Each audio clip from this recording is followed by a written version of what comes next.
Showdown in Sector 33. What's the situation? Sanic Reyes asked, putting his back against a steel-bound shipping crate. The question was barely out of his mouth when he heard a burst of gunfire from behind the line of junk vehicles acting as a barrier. At his side, Jack Cypher winced, lowering his head on reflex. "We've got some very pissed-off gangers on the other side of that scrap," Jack said, checking his weapons magazine and frowning at it. "Seems the Steel Jackals found common cause with the Growlers. Vice set up a phony deal to bust them for selling gutter dust, but there were way more of them than we expected, and they're packing a lot more hardware." Uh-huh, Sanic said, just as something exploded. The Asoki winced, his big, mouse-like ears curling inward to protect themselves. He opened his mouth and swallowed, trying to get the ringing to stop. is that all? "No," Jack said through gritted teeth. "They've got hostages. At least 3 of the 5 undercovers who went in." Sanic swore under his breath and sighed.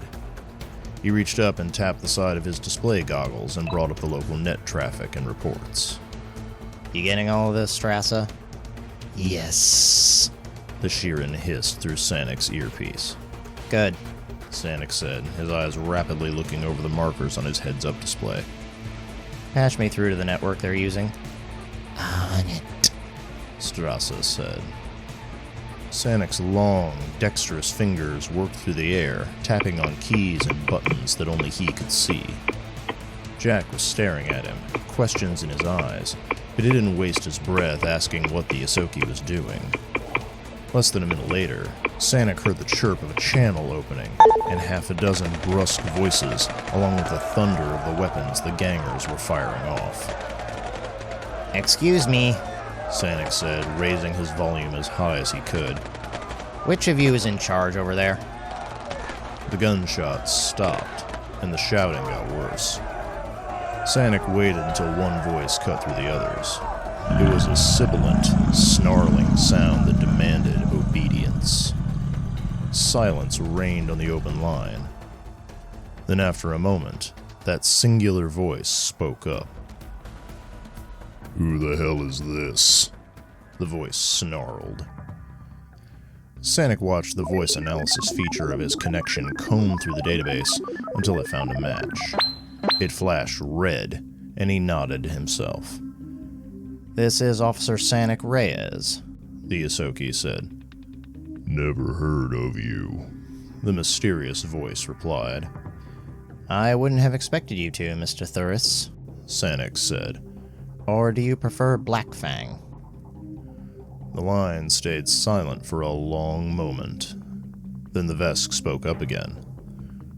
"What do you want?" You started this with 5 hostages, Sanic said. Last report said you had 3 alive? Care to confirm those numbers for me? "What do I get out of this?" Thuris Black Fang demanded. The longer we're talking, the better this is gonna go for you, Sanic said, putting a verbal shrug into his voice. You've got the ball. What do you want to do with it? Sanic heard muttering and shuffling on the other end of the line. He tapped several glowing dots that hung in the air, sending silent messages to the receivers attached to those points, priming them for activation. Then Black Fang came back on the line. "We still have 3 of your decoy snitches," the Vesk growled. "You want them back, here's what's gonna happen. You give us 2 transports big enough to hold 15. We drive out of here with them. When we get to a spot we feel safe, we dump them and you can trace their location. One-time offer. What's your answer?" Sanic reached up and touched one last dot that was hanging in the air. He glanced at his connection to make sure it was solid, then said a single word. Damocles. All hell broke loose.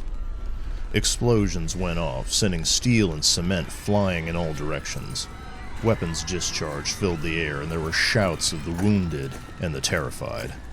Black Fang was yelling something, though it was impossible to make out over the commotion on the open line. "I'm going in," Jack snarled, getting into a crouch. "Cover me."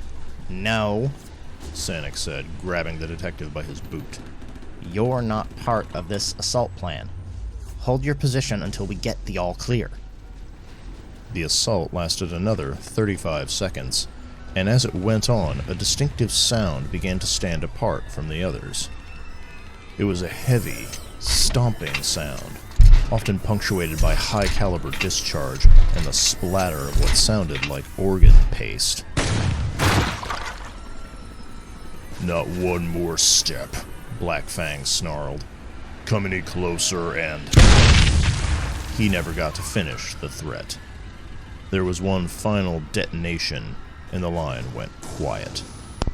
The sounds of combat trailed off, replaced by a handful of low moans and the silence of the dead.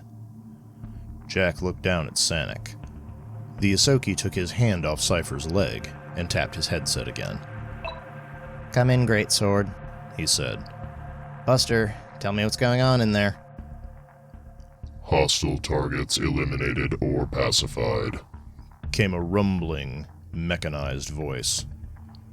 Transmitting facial scans for identification where possible.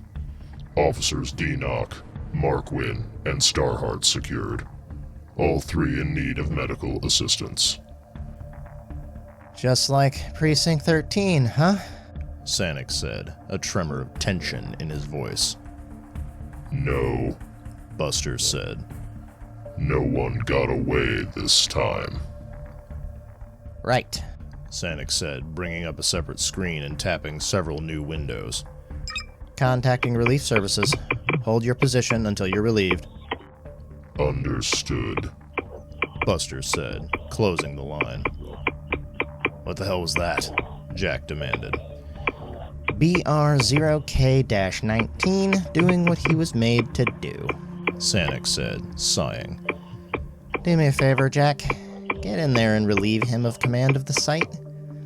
Buster is the best there is at what he does, but right now we could use someone who has a setting between 0 and 60, if you get my meaning.